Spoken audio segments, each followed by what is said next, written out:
ஒரு மனுஷன் வந்துட்டு எக்ஸ்ட்ரீம் நல்லவனாவும், அதே மாரி எக்ஸ்ட்ரீம் கெட்டவனாவும் இருக்க முடியும் அப்டின்னா, அதுக்கு வந்து ஒரு பெஸ்ட் எக்ஸாம்பிள் வந்து பிராட் பிட் தான். ஏன்னா, அவர் பண்ணாத நல்லதும் கிடையாது. கோடி கோடியா கொட்டி நல்லதும் பண்ணியிருக்காரு. அதே மாரி அவர் பண்ணாத கிரைமும் கிடையாது. ட்ரக் யூஸ் பண்றதா இருக்கட்டும், அதுக்கப்புறம் சைல்டு அபியூஸா இருக்கட்டும், செக்சுவல் அபியூஸா இருக்கட்டும், இந்த மாரி ஏகப்பட்ட கிரைம்லயும் மாட்டியிருக்காரு. அவர் டொனேட் பண்ண காசுலாம் இன்னும் 2,00,00,000, 1,00,00,000 அந்த மாரிலாம் கிடையாது. அவர் டொனேட் பண்ணாருன்னாவே மொத்தமா ஒரு 40,00,00,000, 30,00,00,000 அந்த மாரி தான் டொனேட் பண்ணுவாரு. அந்த அளவுக்கு கொடைவள்ளலாவும் இருந்திருக்காரு. அதே மாரி கிரைமும் இருக்கு. இப்ப ரீசென்ட்டா வந்துட்டு எஃப்1 மூவி அப்படின்னு ஒண்ணு ரிலீஸ் ஆயிருந்துச்சு. அது வந்து ரொம்ப ரொம்ப ஒரு மேசிவ் ஹிட், இண்டஸ்ட்ரி ஹிட்ன்னு சொல்லலாம். ஏன்னா, ஹாலிவுட்ல வந்துட்டு ஒரு ரேஸ மையப்படுத்தி ஒரு படம் ரிலீஸ் ஆகி இவ்ளோ வசூல் அடிச்சது வந்து இது அதிகம். அது மட்டும் இல்லாம இந்த படம் வர வரைக்குமே கூட பிராட் பிட்க்கு வந்து அவ்வளோக்கா ஒரு பேர் இல்ல. அவரு ரீசென்ட் டைம்ஸ்ல யாருமே அவர பத்தி அதிகமா பேசுனதே கிடையாது. ஆனா, இப்போ எல்லாருமே அவர பத்தி பேசுறோம். அவர பத்தி நம்ம ஃப்ரெண்ட்ஸ்லாம் வந்து ஸ்டேட்டஸ் போடுறாங்க அப்படின்னா, அதுக்கு ஒன் அண்ட் ஒன்லி மெயின் ரீசனே வந்துட்டு எஃப்1 மூவி அதோட சக்சஸ் தான். அவர எல்லாரும் வந்து இப்ப வந்து பேச ஆரம்பிச்சிருக்காங்க திருப்பி. அவர் ஒரு பெரிய ஸ்டார் அப்டின்ட்டு. ஆனா இதுக்கெல்லாம் முன்னாடி அவர் வந்து ஒரு OG super star. OG number 1 dear 1 லெவல்ல இருந்தாரு ஹாலிவுட்ல. அப்படிப்பட்ட பிராட் பிட், அதாவது கான்ட்ரோவர்சி ஃபுல்லா நிறைஞ்ச இந்த ஒரு மனுஷன பத்தி தான் இந்த வீடியோல நம்ம பார்க்க போறோம். பிராட் பிட்டோட ஃபுல் நேம் என்னன்னு பார்த்தீங்கன்னா, வில்லியம் பிராட்லி பிட். இதுதான் அவரோட ஃபுல் நேம். இவர் வந்து எந்த வருஷம் பொறக்குறாருன்னா 1963 அந்த இயர்ல தான் பொறக்குறாரு. டிசம்பர் 18 அந்த மந்த்ல பொறக்குறாங்க. இவர் பிறந்த ஊர் வந்துட்டு யுஎஸ்ல இருக்கிற ஓக்லஹாமா அப்படிங்கிற ஒரு ஸ்டேட்ல தான் பொறக்குறாரு. பிராட் பிட்டோட அப்பாவோட பேர் வந்து என்னன்னு பார்த்தீங்கன்னா, வில்லியம் ஆல்வின் பிட். அதுதான் அவரோட அப்பாவோட பேரு. அதே மாதிரி அவங்க அம்மா பேர் வந்து ஜேன் எட்டா அப்படிங்கிறவங்க தான் அவங்களோட அம்மா பேரு. இவரோட ஃபேமிலி பேக்ரவுண்ட் எந்த மாதிரி இருக்குன்னா, ரொம்ப எக்ஸ்ட்ரீம் ஏழையெல்லாம் கிடையாது. ஓரளவுக்கு ஒரு அப்பர் மிடில் கிளாஸ் தான். ஏன்னா இவரோட அப்பா வந்துட்டு ஒரு ட்ரக் கம்பெனி வச்சு நடத்திட்டு இருக்காரு. அப்ப எந்த அளவுக்கு ஒரு சம்பாதிச்சிருப்பாருன்னு பாருங்க. அதனால வந்துட்டு ஒரு வெல் செட்டில்டான ஒரு ஃபேமிலியில தான் பிறகுறாரு. பிராட் பிட் வந்து அவரோட சின்ன வயசுல எந்த மாதிரி ஒரு பையனா இருக்காருன்னு பார்த்தீங்கன்னா, ஃபுல் அண்ட் ஃபுல்லி ஒரு ஸ்போர்ட்ஸ் சம்பந்தப்பட்ட விஷயத்துல ரொம்ப ஆர்வமா இருக்காரு. எப்படின்னா ஒரு ஸ்விம்மிங் அத்லெட்டா இருக்கட்டும், அதே மாதிரி டென்னிஸ் பிளேயரா இருக்கட்டும், அதே மாதிரி கோல்ஃப் இருக்குல்ல, அதுவும் நல்லா நல்லா விளையாடுவார்னு சொல்றாங்க. அந்த அளவுக்கு ஒரு ஸ்போர்ட்ஸ் பர்சனாவே வளர்றாரு.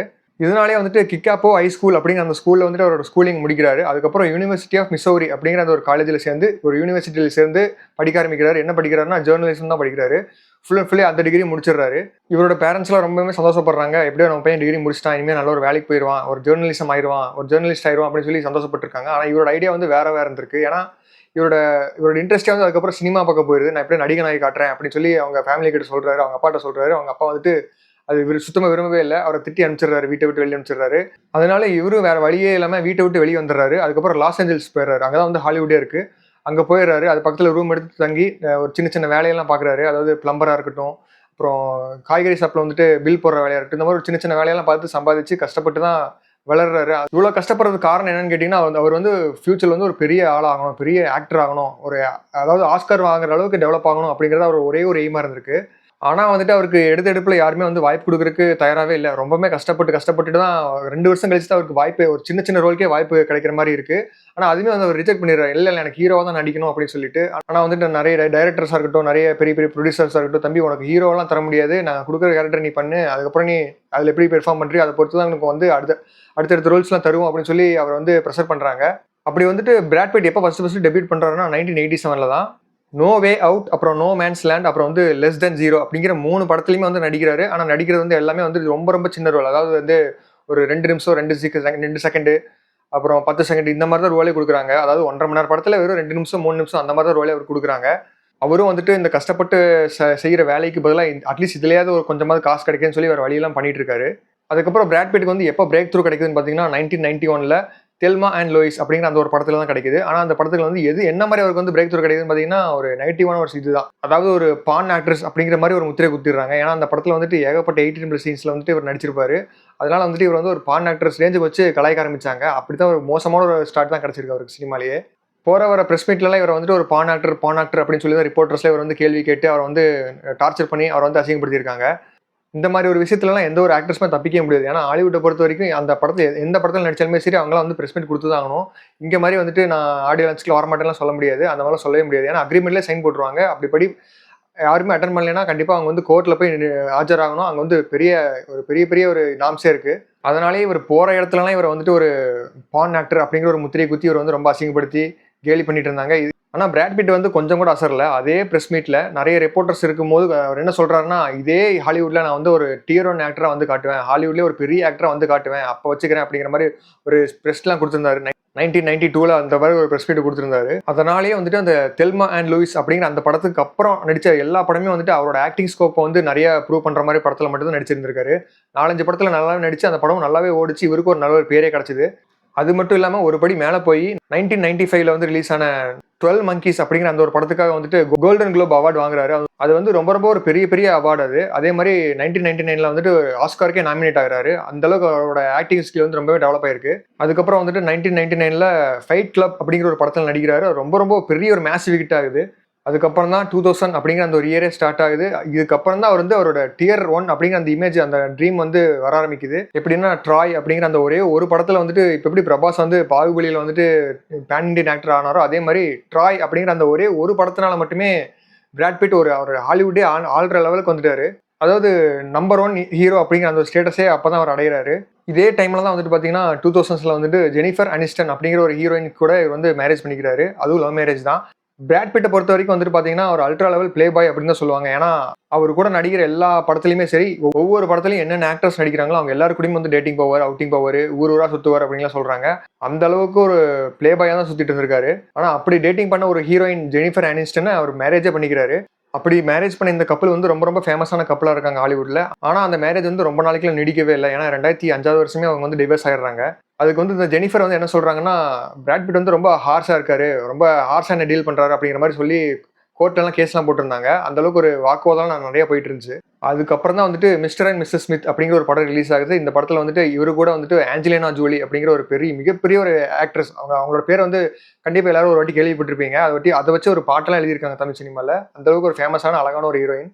இவங்க 2 பேரும் சேர்ந்து வந்து ஒரு ஃபேமஸான, அதாவது வேர்ல்டு லெவலே ரொம்ப ரொம்ப ஃபேமஸான ஒரு கப்பலா மாறுறாங்க. எந்த ஒரு ஃபங்க்ஷன் வந்தாலுமே சரி, இவங்க 2 பேரும் எங்க இருக்காங்களோ அங்கதான் வந்து கேமரா ஃபோக்கஸா இருக்கட்டும், பிரஸ் பீப்புளோட ஃபோக்கஸா இருக்கட்டும், எல்லாமே இவங்களை சுத்தி தான் கேமராலாம் எடுத்துட்டு போவாங்க, கேள்வியெல்லாம் கேட்பாங்க. அந்த அளவுக்கு ஒரு ஃபேமஸாவே இருந்தாங்க. அவங்களுக்கு ஒரு நிக் நேம்லாம் கூட வச்சிருந்தாங்க. எப்படின்னா பிராஞ்சலினா, அதாவது பிராட் பிட்டோட பேரும் அதே மாதிரி ஆஞ்சலினா ஜோலி, அவங்களோட 2 பேரோட பேரையும் கம்பைன் பண்ணி பிராஞ்சலினா அப்படிங்கிற ஒரு பேரை வச்சு கூப்பிட்டாங்க. அந்த அளவுக்கு ரொம்ப ரொம்ப ஒரு ஃபேமஸான ஒரு கப்பலாவே அந்த ஹாலிவுட் முழுக்க சுத்தி வந்தாங்க. 2005ல இருந்து அவங்களோட ரிலேஷன்ஷிப் வந்து ஸ்டார்ட் ஆச்சு. 2014ல வந்து அவங்க மேரேஜ் பண்ணிக்கிறாங்க. இந்த இடைப்பட்ட காலத்திலேயே வந்து அவங்க வந்து குழந்தைய பத்துக்கிறாங்க. அது 3 குழந்தைங்க வந்து பயாலஜிக்கலா பத்துக்கிறாங்க. அதே மாதிரி 3 குழந்தைங்களை வந்து தத்தெடுத்தும் வளர்த்துக்கிறாங்க. மிஸ்டர் அண்ட் மிஸ்ஸஸ் ஸ்மித் அப்படிங்கிற அந்த படம் இருக்குல்ல, அந்த படம் மட்டுமே கிட்டத்தட்ட 450 கோடி வசூல் அந்த காலத்திலேயே 2005லேயே அவ்வளவு பெரிய அமௌண்ட்ல வசூல் பண்ணியிருக்கு. ரொம்ப ரொம்ப ஒரு ஃபேமஸான ஒரு படம். அதனாலேயே வந்துட்டு இந்த 2 கப்பலுமே வந்து ரொம்ப லக்கியான கப்பல் அப்படின்னு சொல்லி ஹாலிவுட் வட்டாரத்தில் சொல்லிட்டு இருக்கிற அந்த டைம்ல தான் 2016ல வந்து டைவர்ஸே ஆயிருது. அந்த டைவர்ஸ் வந்து இருக்குல்ல ரொம்ப ரொம்ப கான்ட்ரவர்சியலான ஒரு டைவர்ஸ். ஏன்னா ரொம்ப ரொம்ப சண்டை, ஏகப்பட்ட கேஸ் வந்து பிராட் பிட் மேல வந்து ஏஞ்சலினா ஜோலி போட்டிருந்தாங்க. என்ன மாதிரி போட்டிருந்தாங்கன்னா, அவர் என்ன மாதிரி அலிகேஷன்லாம் வச்சிருந்தாங்கன்னா, பிராட் பிட் வந்து என்னை ரொம்ப ரொம்ப வயலேட் பண்ண ஆரம்பிக்கிறாரு, என்னை வந்து ரொம்ப அடிக்கிறாரு, துன்புறுத்துறாரு, பசங்களே அடிக்கிறாரு, பசங்களெல்லாம் கழுத்து நெரிச்செல்லாம் தூக்குறாரு, இந்த அளவுக்கு ஒரு வன்மம் பிடிச்ச ஒரு ஆளா இருக்காரு அப்படிங்கிற மாதிரிலாம் கேஸ் போட்டிருந்தாங்க. அதாவது அந்த அளவுக்கு வந்துட்டு பிசிக்கல் வயலேஷன்லாம் அதிகமாக கையாள்வாரு அப்படிங்கிற அளவுக்கு கேஸ் போட்டிருந்தாங்க.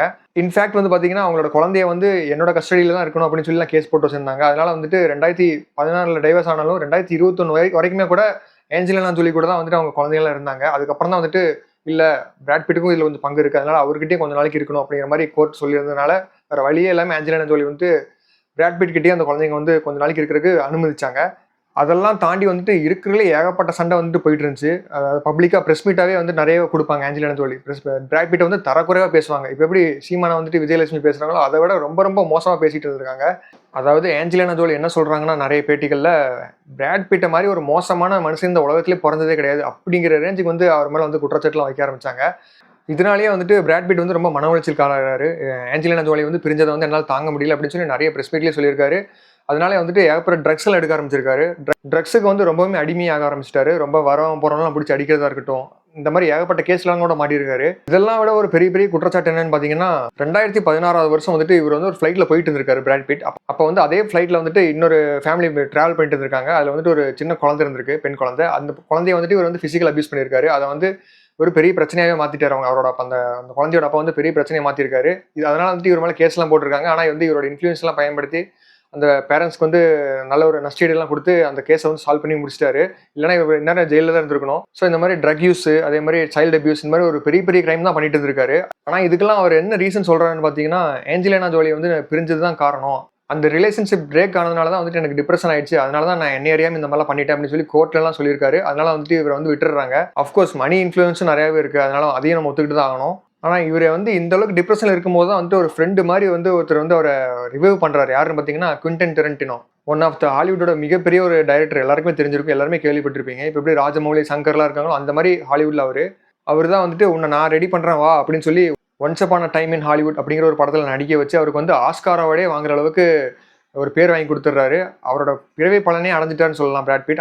அப்படி ஒரு ஆஸ்கார் வாங்கின கையோடயே வந்துட்டு அந்த அந்த நிகழ்ச்சியிலே சொல்றாரு, என்னை வந்து ஸ்டார்டிங்ல வந்துட்டு என்னை வந்து ஒரு பான் ஆக்டர் அப்படின்னு சொல்லி கலாய்ச்சாங்க. ஆனா அவங்க எல்லாரும் மத்தியிலுமே வந்துட்டு இன்னைக்கு என் கையில வந்துட்டு ஆஸ்காரோட நிக்கிறேனா அப்படின்னு சொல்லி ஒரு கர்வத்தோட சொல்லியிருந்தாரு. இப்போ அந்த வரிசையில தான் வந்துட்டு F1 மூவி அப்படிங்கிற ஒரு படம் வந்து ரிலீஸ் ஆயிருக்கு. ரொம்ப ஒரு சக்கா போட்டுட்டு இருக்கு. கண்டிப்பா இந்த படம் வந்து ஆஸ்கார் வாங்கும் அப்படிங்கிற மாதிரி நிறைய பேர் சொல்லிட்டு இருக்காங்க. மேபி இது வந்து அவரோட 2வது ஆஸ்காரா கூட இருக்கலாம். இதெல்லாம் இருக்கட்டும். அதே மாதிரி இவரோட நல்ல சைடும் நிறையவே இருக்கு. அதெல்லாம் பார்த்துடலாம். இத்தனை நேரமா வந்து இவரோட கான்ட்ரவர்சியை தான் பார்த்துட்டு இருந்தோம். இதெல்லாம் தாண்டி இவர் எந்த அளவுக்கு நல்லது பண்ணியிருக்காரு அப்படிங்கிறதுனால நான் சொல்லணும்னா நிறைய சொல்லலாம். ஒரு அனாதை ஆசிரமத்துக்கு வந்துட்டு கிட்டத்தட்ட $2.4 மில்லியன் கொடுத்துருக்காரு.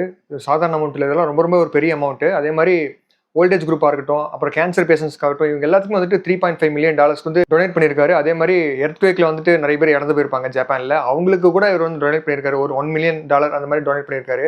இது மாதிரி இவர் டொனேட் பண்ணது மட்டுமே இந்திய மதிப்பில் வந்து கிட்டத்தட்ட 150 கோடி கிட்ட இருக்குன்னு சொல்றாங்க. அந்த அளவுக்கு வந்துட்டு நல்ல திட்ட உதவியே பண்ணியிருக்காரு. அதே மாதிரி பிராட் பிட்டுக்கு வந்து பாலிடிக்ஸ்லேயே ரொம்பவுமே இன்ட்ரெஸ்ட் ஜாஸ்தி. ஏன்னா இவர் வந்து பாராக் ஒபாமாக்கு வந்துட்டு இவரா வந்து முன் வந்து அவருக்காக கேம்பெயின்லாம் நடத்தியிருந்தாரு, அவருக்காக சப்போர்ட் பண்ணியிருந்தாரு. அந்த எலெக்ஷன்ல வந்துட்டு பாராக் ஒபாமா வந்து ஜெயிச்சிருந்தாரு. அதே மாதிரி ஜோ பைடனுக்கு வந்து கேம்பெயின் பண்ணியிருந்தாரு. ஜோ பைடன் தான் நல்லா ஒரு பிரசிடென்ட், அவர் வரணும் அப்படின்னு சொல்லி பண்ணியிருந்தாரு. அதே மாதிரி அவரும் ஜெயிச்சாரு. ஆனா மற்ற எந்த ஒரு எலெக்ஷன்லையுமே அவர் வந்து எந்த ஒரு வாய்ஸும் கொடுக்கல. அதனால வந்துட்டு அதை கண்டுக்கல. ஸோ இந்த அளவுக்கு ஒரு பொலிட்டிக்கலி ஆக்டிவாகவும் இருந்திருக்காரு. பிராட் பிட் அப்புறம் ஆஞ்சலினா ஜோலி இவங்க 2 பேருமே வந்துட்டு எந்த அளவுக்கு ஒரு மாசான ஒரு ஃபேமஸான ஒரு ஆள் அப்படிங்கிறது வந்து ஒரு சின்ன எக்ஸாம்பிள் சொல்லணும்னா, அவங்களோட குழந்தையோட இமேஜை வந்து கிட்டத்தட்ட $3.4 மில்லியன் வந்து மெகசின்ஸ்லாம் வாங்கி கூச்சிருக்காங்க. அந்த அளவுக்கு ஒரு மேசிவான ஒரு ஆளுமை மிக்க ஒரு பெர்சனாக தான் அவர் வந்து இருந்திருக்காரு.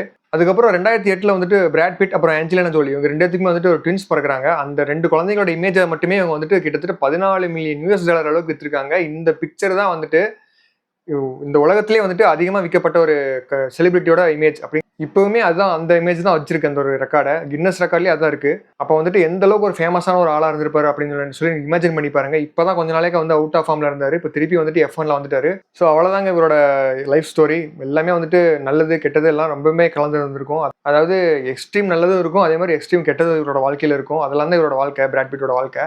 பிடிச்சிருக்குன்னு நினைக்கிறேன். இதே மாதிரி வேற யாராவது லைஃப் ஸ்டோரி பத்தி பேசணும்னு நினைச்சீங்கன்னா கண்டிப்பா கமெண்ட்ஸ்ல மென்ஷன் பண்ணுங்க. தேங்க்யூ ஆல் ஃபார் வாட்சிங்.